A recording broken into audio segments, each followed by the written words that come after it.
There is a pair of scissors in your hand, and you are cutting a brand new bra to pieces on your kitchen table. Everyone who loves you is sure you have finally lost it. And every expert you will ever meet is about to agree. Your idea is stupid. It is not a real product. There is no room for someone like you. They are wrong on all three. That pair of scissors and $5,000 are about to build a billion-dollar empire. No investors, no degree, no permission asked. But here is what nobody warns you about winning. The day you finally become the boardroom, the brand, the name they all fear, you look up and find you have turned into the exact thing you spent 15 years fighting to beat. And some nights, with the whole empire yours, you would hand it back just to feel the way you feel right now, broke, wide awake, and impossible to stop. This is your life. It starts on an ordinary morning in front of a mirror, and the small, stubborn moment you finally stop putting up with it. The morning begins like 10,000 mornings before it. You're getting dressed for a job you cannot stand. For 7 years, you have sold vacuum cleaners door to door, knock, smile, watch the door close, walk to the next one. It pays the rent and not much more, and in 7 years it has taught you exactly one thing. That no is just weather. You hear it 40 times a day. It stopped being able to touch you a long time ago. But this morning, the no in the mirror is not a stranger's. It is the one every woman you know has simply agreed to. The bra digs, it gaps, the wire bites into your ribs by lunch. It was built, like everything in that aisle, to look like something on a hanger, by people who would never once have to wear it for 16 hours. And you have spent your whole life believing that was just the cost of the body you were given. This morning, for no reason you could name, you stop believing it. You go to the drawer, you take out the scissors, and you start doing something that, if anyone walked in, would look like a woman losing her mind. Cutting your own bras apart, cutting out the wire, cutting away the parts that hurt, taking the thing to pieces to see how it is built, and why it is built so badly, and how it could be built right. You have no design degree, no business degree. You can barely sew. You have $5,000 in savings and a car that smells like other people's carpets. By every measure the world uses to decide who is allowed to build something, you are nobody. You are about to learn that nobody is the most dangerous thing a person can be, because nobody has nothing to lose. For 2 years, the scissors live on your kitchen table. You teach yourself everything you are not. You butcher 100 prototypes, too tight, too loose, the seam in the wrong place, and fix them one stitch at a time on a used machine, at night, after the vacuum roots. You are not trying to make a bra, you are trying to make the only one that has ever made sense, and you will not stop until it sits right. Then you hit the first wall every nobody hits. To own an idea, you need a patent, and the lawyers want a number with more zeros than your savings account has dollars. So you do not hire one. You buy a textbook on patent law, you read it at that same kitchen table next to the scissors, and you write the thing yourself in your own plain words. It is the first of 100 jobs you will do alone, because no one will do them for you. And the first hint that you may never learn how to let anyone help. Then you need someone to actually make it. And that is when the real no's begin. You call every mill in the country that sews what you sew, and one after another they hang up. A woman they have never heard of.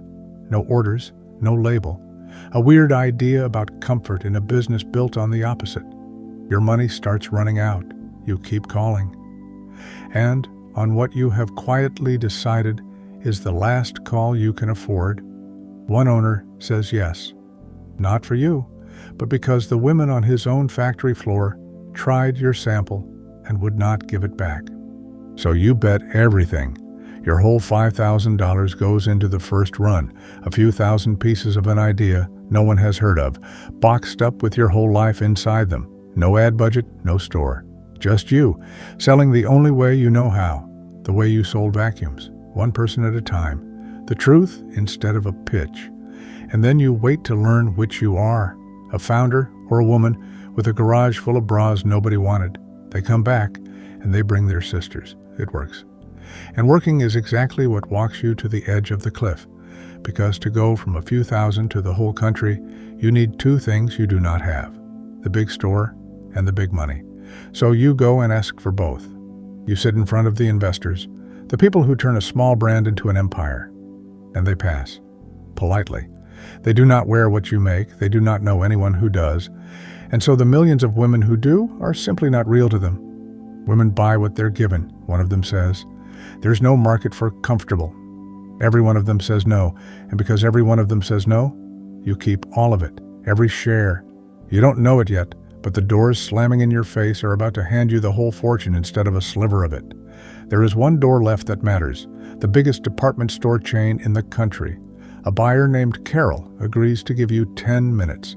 10 minutes to undo 100 years of how an entire industry thinks. You walk in, you set your plain, wireless, unsexy little bra on the table in front of a woman who has spent 30 years selling lace built for someone else's eyes, and you watch her face decide in about 4 seconds that this meeting is already over. You have lost the room. You can see it. Carol is already glancing at the door. So you do the thing no sales rep in that building has ever done. You stand up. You tell her a sample on a table is a lie, that this thing cannot be judged on a hanger, because being judged on a hanger is the whole problem. And then you show her on your own body, under a plain white tee, what it actually does. No dig, no bulge, no wire, just smooth and held and easy, beside the expensive thing off her own shelf that looks flawless on the rack and gives up the second a woman has to live in it. For a long moment, Carol says nothing. Then she asks the only question that matters. How fast can you make more? She gives you a trial, a handful of stores. They sell out. She gives you more. Those sell out too. And somewhere in there, the thing every founder prays for and almost none ever get. The most powerful woman on television holds your little bra up on her show, in front of millions, and tells them it is one of the things she cannot live without. By the next morning, there is no inventory left in the country. Not low. Gone. The warehouse is empty. The phone will not stop. And the same buyers who would not return your calls are now begging for a spot in line. Step back and look at it. Every expert said no market, and the market just emptied every shelf you could reach faster than anyone in the business had ever seen. For the comfortable, unsexy, obvious thing 100 years of clever people had decided was not worth making. The trial becomes the whole chain. The chain becomes every chain. The thing you cut out of your own drawer with kitchen scissors is on a wall now in every store that matters, in this country, and then past it. And because not one investor would touch you, you own all of it, every share, $1 billion, and yours is the only name on it. The woman who smelled like other people's carpets owns the building now. So why, with $1 billion that belongs to no one but you, do the best mornings still feel like they are behind you? Here is what they never tell you about spending your whole life clawing at a locked door. The day it finally opens, you are not the one clawing anymore. You are the one on the inside. And the hunger that carried you, the nothing to lose, the 40 no's a day that could not touch you, has nowhere left to go. You won. There is no door left to break. You feel it. The afternoon a young woman talks her way into your office. No resume. A homemade thing in a shopping bag and an idea everyone has already told her is stupid. And you hear it, the sentence climbing your own throat before you can stop it. There's no market for that. It isn't a real product. Come back when the exact words, the ones said to you in rooms just like this one, by people sitting exactly where you sit now. You became the wall you spent 15 years breaking through. The scissors are still in your desk, the same dull kitchen pair. You keep them where you can see them. Because some nights, with all of it yours, the building and the billion and the line out the door, you would quietly give a piece of it back. Not to be poor again, just to feel one more time the way you felt the morning you picked them up, with nothing, and nothing left to lose. They told you that you were not qualified, that it was not a real product, that there was no room for you, so you stopped asking for room. You did not climb their ladder.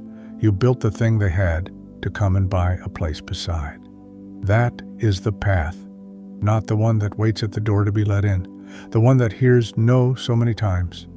The word goes dead in its hands and starts swinging it like a tool. You were the outsider, and here is the part no one warns you about. The fire only burns while you are still outside. The morning you finally win, the morning you become the room, the wall, the gatekeeper, it goes quiet, and it does not come back. You spent everything to get in, and in is the one place the fire cannot live. That is not the price of losing on this path. That is the path. So here is the only question left, with the billion counted and every door in the building held open for you at last. If winning meant becoming the very thing you fought, would you pick the scissors back up? There are 11 other ways to build the life you are picturing. Some of them let you keep the fire. Most of them let you in the front door. Not one of them feels like the morning every shelf in the country went bare. The next one is already on its way.